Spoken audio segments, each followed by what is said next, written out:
katika sura yake, walikuwa katika Mwanzo 2 kulikuwako, au Mwanzo 1:28 naamini ndipo, wala hapana mtu wa kuilima ardhi, na Mungu alikuwa amekwisha kuumba mwanamume na mwanamke.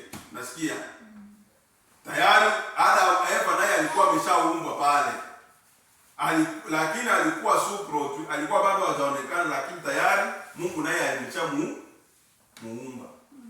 Tunasikia vizuri? Tunasikia vizuri? Kwa hiyo Eva na yeye aliumbwa na nani? Kwa sababu kwa maandiko ya Ibrania wanasema kwamba Eva hakuumbwa, hakutoka kwa asili. Lakini hapa anatuambia kwamba ile kisa ilivyoumba ule mtu wa kwanza na mwanamke naye alikuwa pale, lakini alikuwa bado hajadhihirika. Mungu alikuwa amekwisha kuumba mwanamume na mwanamke. Naam, hapana mtu wa kuilima ardhi. Si mtu ashaonekana hivyo, lakini tujue ni ule ana ule mwili wa kibinadamu wa kiungu. Hayakuwa na ule mwili wa kuchukua jembe kufanya nini? Kulima ardhi. Ndio maandiko inasema hapa. Tuelewe vizuri. Ina maana mwanadamu, Mungu alikuwa bado hajaweka mwanadamu katika mwili ambao tuko nao. Sawa? Lakini tayari alikuwa ameshaanza ishi akiwa anatawala samaki na wanyama. Tuko naelewa?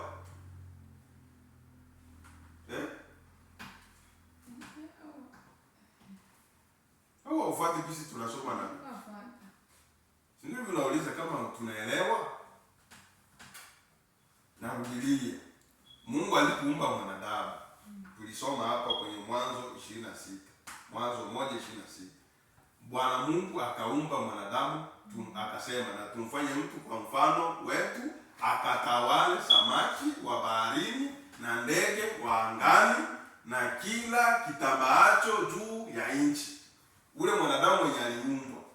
Sawa? Huyu mwenye aliumbwa pale, alianza kutawala samaki, sawa, na ndege wa angani kabla ya kuwa mwili wa udongo.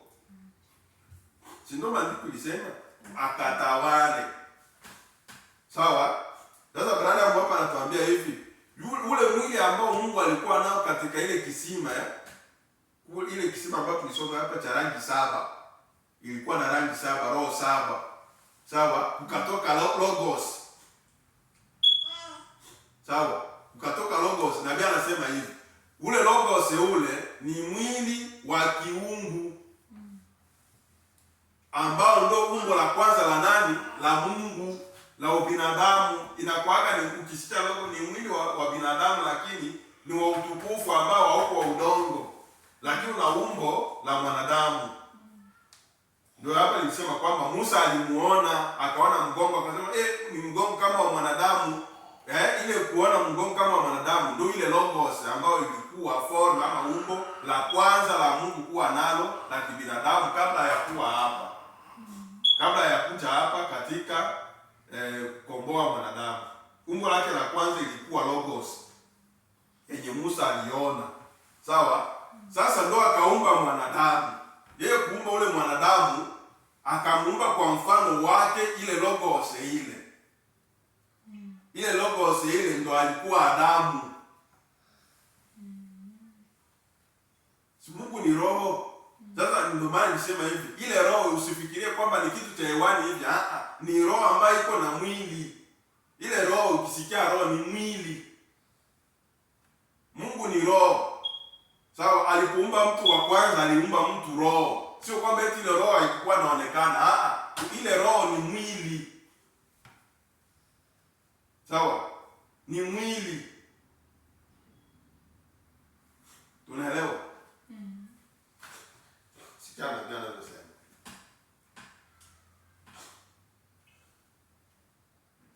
Mungu alipomuumba mwanadamu katika mfano wake, yeye alimfanya katika mwili wa kiungu. Tunasikia? Hii Mwanzo 1:28. Alimfanya katika umbo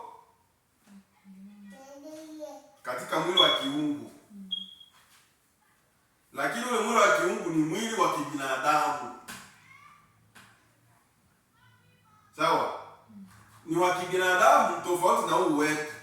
Huu wetu ambao tuko nao wa udongo. Wewe tap.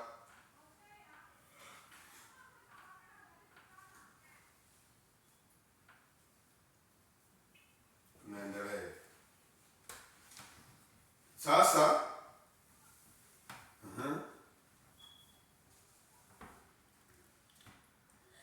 alipomuumba mwanadamu katika mfano wake, katika sura yake, walikuwa katika Mwanzo 2. Katika Mwanzo 2 kulikuwako, au Mwanzo 1:28. Na mimi ndipo. Wala hapana mtu wa kuilima ardhi, na Mungu alikuwa amekwisha kuumba mwanamume na mwanamke. Wa Mwanzo 1:28. Kabla hawayakuwa katika mwili wa udongo, tayari hao watu walikuwa wameshaanza kuishi. Huyu mtu ambaye aliumbwa huyu, sawa, huyu wa roho, huyu alikuwa na mwili wa kiungu, alikuwa tayari anaishi. Sawa? Na gani anaisema? Kwa sehemu nyingine anaisema.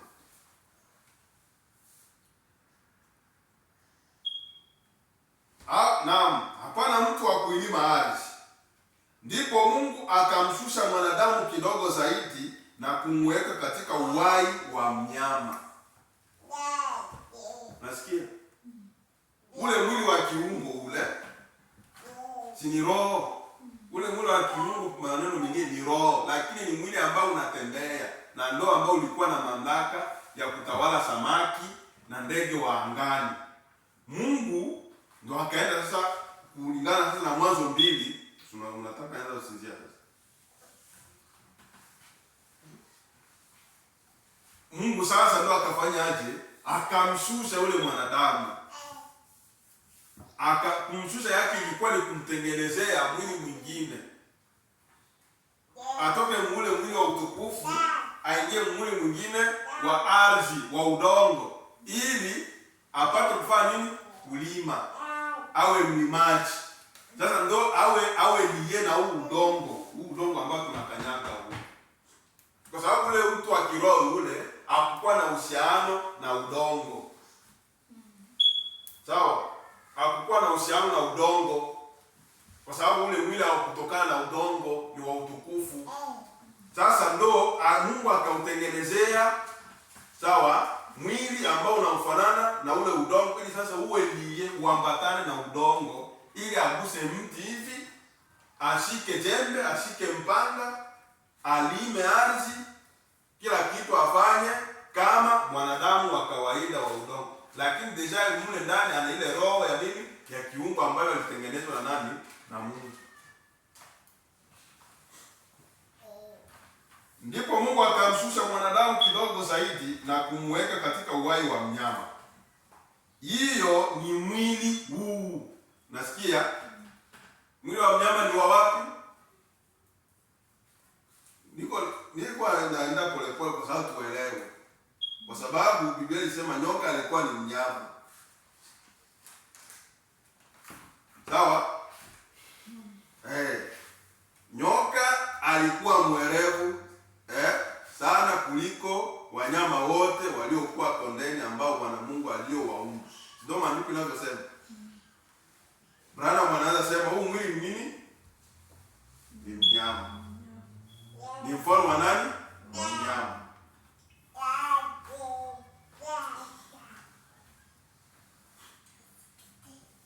Na ndipo Mungu akamshusha mwanadamu kidogo zaidi na kumweka katika uhai wa mnyama. Hiyo ni mwili huu Branham anaonyesha. Ni huu wetu ambao tuko nao. Ndio Mungu alienda weka ule mtu wa roho wapi? Mungu. Hiyo ni mwili huu. Kama tu wanyama kusudi ailime ardhi angegusa. Nasikia Branham anamalizia. Huo mwili wa kiungu haugusi. Unaona kisha anasema haugusi, hauoni, haunusi, hausikii. Hizi tulizo nazo. Huu mwili wa kiungu ambao hata walikuwa nao wa kiroho haukukuwa na ishi tano. mwenye uko na hisi tano huu wetu wa udongo ndo unakuonja, kusikia, kugusa. Sawa?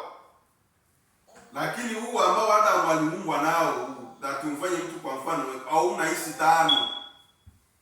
Kwa hiyo Mungu akaushusha ule mwili wa Adamu ule, kwa maneno mengine akautengenezea mwili ambao utakuwa na hisi tano, ili ile hisi tano zile ziambatane na nini? Na ulimwengu wa kawaida, aguse jembe, aguse ardhi. Sawa? Sawa. Bwana mwanaendelea. Na alipotembea katika bustani ya Edeni kwanza kama mwili wa kiungu. Unasikia? Adamu alitembea mu bustani ya Edeni akiwa na ule mwili wa nini? Wa kiungu, ambao hakukuwa na dhambi. Ule mwili ambao ulikuwa na mfano wa nani? Wa Mungu. Ndio ulianza kutawala samaki, kila kitu wapi? Mshamba la Edeni na dunia yote nzima.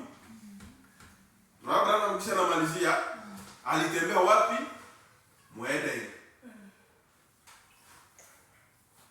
Na alipotembea katika bustani ya Edeni kwanza kama mwili wa kiungu mara ya kwanza, kabla hajaenda mwili wa udongo, alianza tembea mwili. Yaani alianza kuishi kabla ya ule mwili wa udongo. Edeni.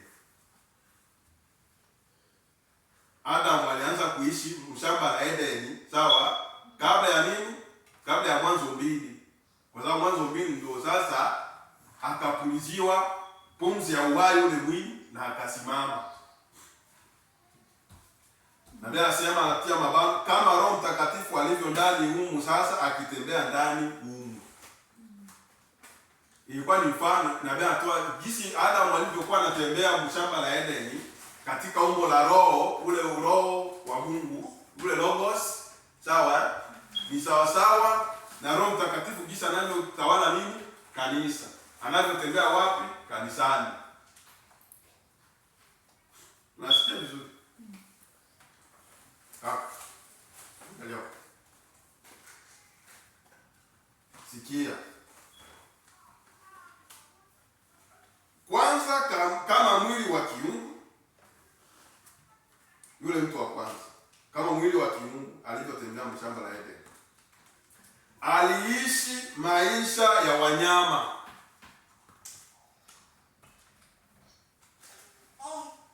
Unasikia? Aliishi maisha ya wanyama.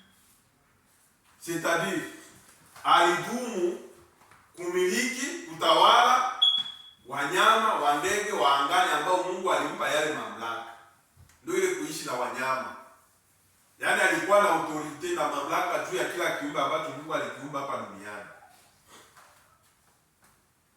Kana mwanaendelea. Alitawala kila kitu, lakini hangelima. Unaona? Hangelima kwa sababu hakukuwa na mwili wa kugusa jembe. Na ndio maana Yesu kuna wakati alikuwa anawapiga chunju watu wasingemgusa hivi.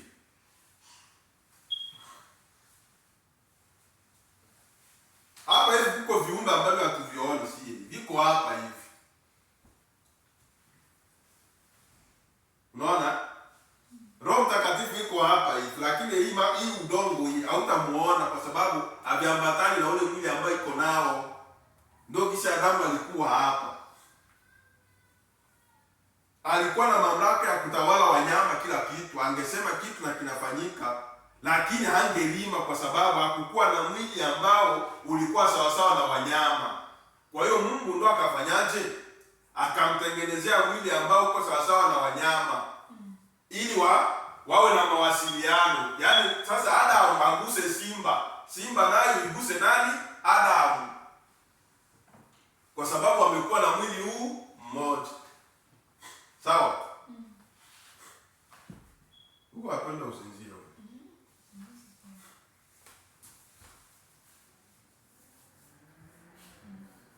Sawa?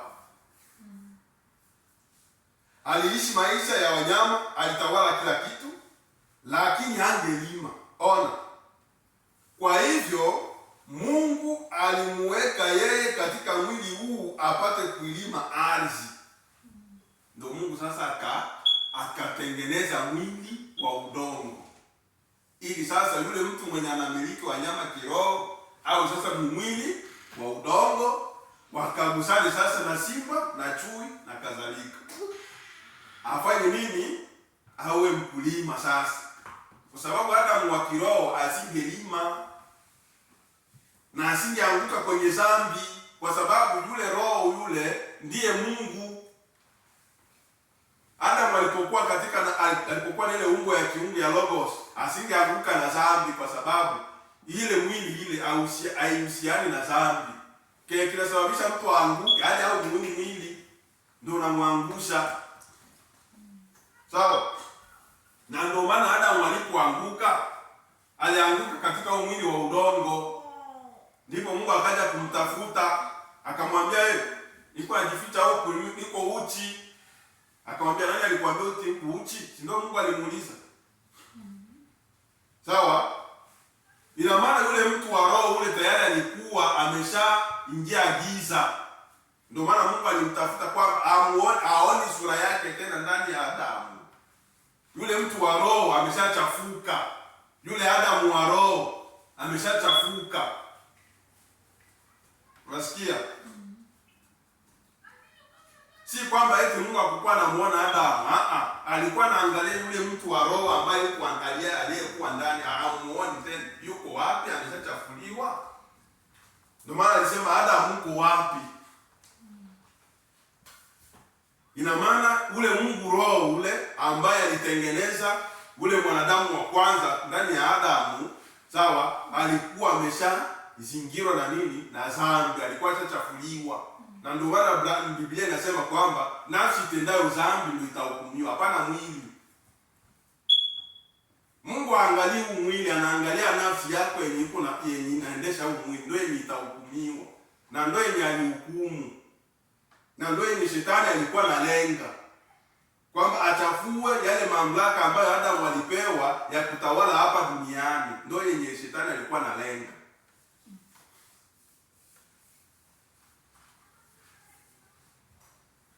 Kwa hivyo Mungu alimweka yeye katika mwili huu apate kuilima ardhi, akampa hisi zake 5 kuilima ardhi na kulima shamba la mizabibu na kadhalika. Hata hivyo mwanadamu angali alionekana mpweke. Huu ni mfano mzuri sana. Sawa? Ndipo sasa tuseme huyu ndo Adamu akamtengenezea mwili sasa wa udongo, na akampa hisi 5 za kuwasiliana na ulimwengu huu wa kawaida. Sawa? Lakini Adamu aliona iko nani? Iko mpweke. Hayaona kitu ambacho kinamfanana. Tuko naelewa vizuri?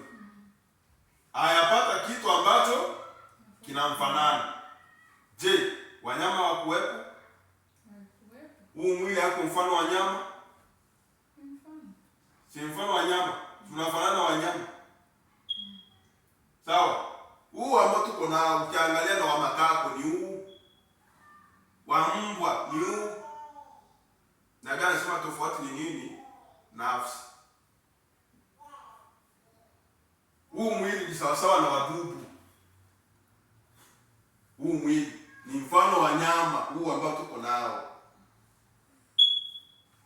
Na ndio maana wachaba nakulaka watu, ni nyama inakula nyama nyingine. Si simba inakulaka nyama. Inachukua pongo inakula. Sinakulaka mtu. Na wewe unakula nyama. Wewe mtu unakula nyama, inakula nyama nyingine.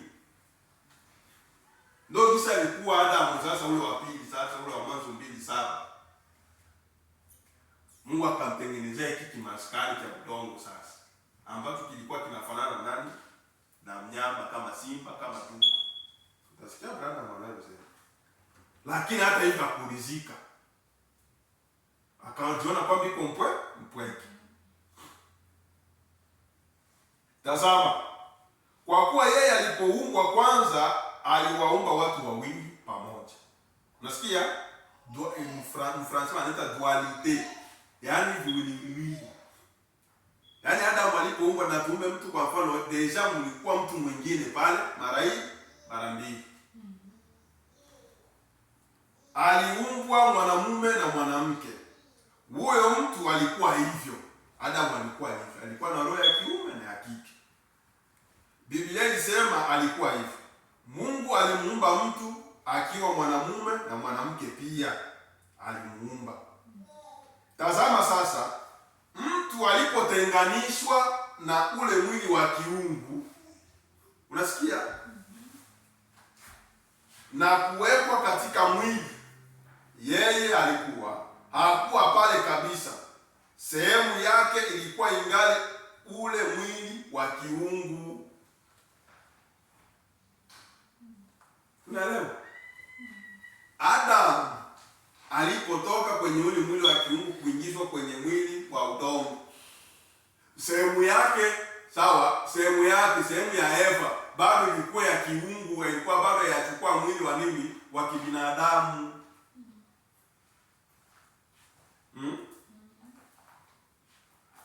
Kwa hivyo haikuonekana sawa. Tunaona ilikuwa bado haijakamilika. Akaondoka ng'ombe wa kiume na wa kike. Si Adamu alishakuwa mwili vile. Anaanza kuona ng'ombe wa kike na wa kiume. Unafunga macho ya nini? Adamu alipokuwa pale sasa, anaanza kuona wanyama vinapita viwili. Mme na mke. Wanyama hao.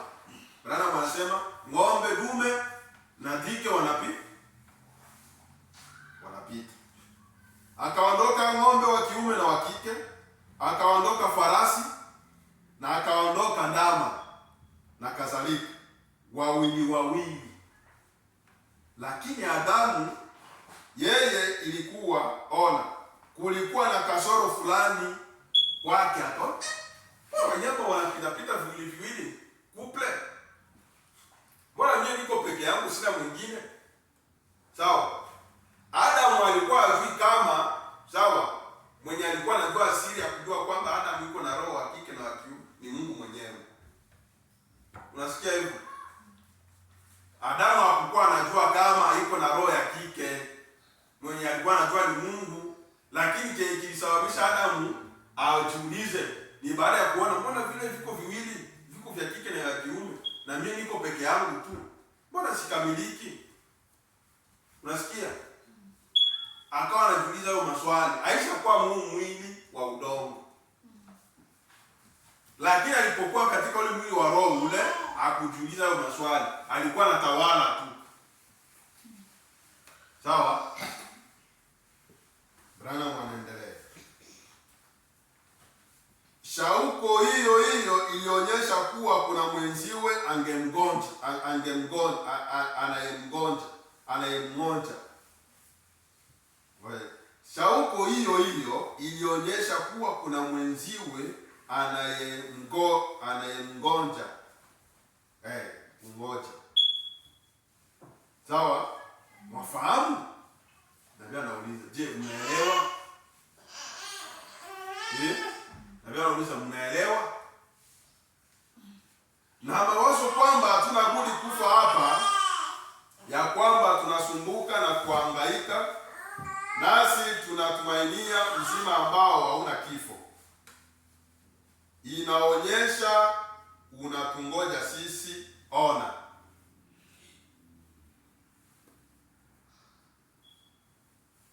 Naye Adamu alikuwa peke yake. Na Mungu kuonyesha kuwa hawangetenganishwa, sasa naenda kurudia jambo hili kwa dakika moja. Tazama, yeye hakwenda na kupata matope na kumuumba Hawa. Lakini yeye alimuumba toka kwa matope ya asili Adamu. Unaona? Mungu sasa ili atoe ile roho ya kike ambayo ilikuwa ndani ya Adamu, ambayo ilikuwa imebaki, ili sasa Adamu akamilike.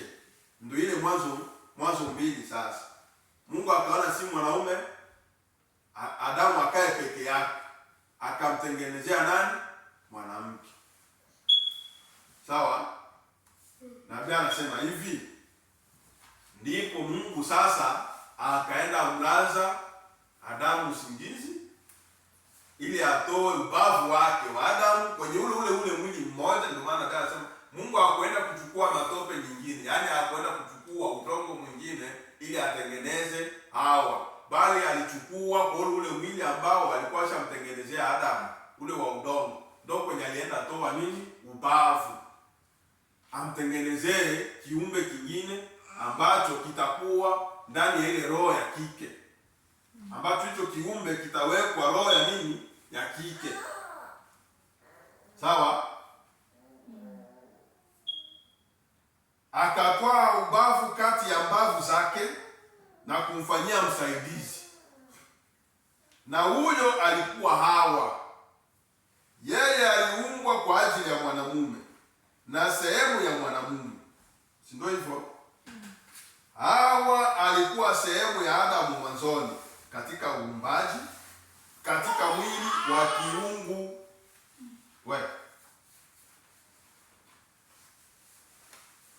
Alikuwa sehemu yake hapa katika uumbaji. Yeye angetenganishwa katika uumbaji mwingine, ilimpasa kuumbwa katika uumbaji ule ule. Hivyo hiyo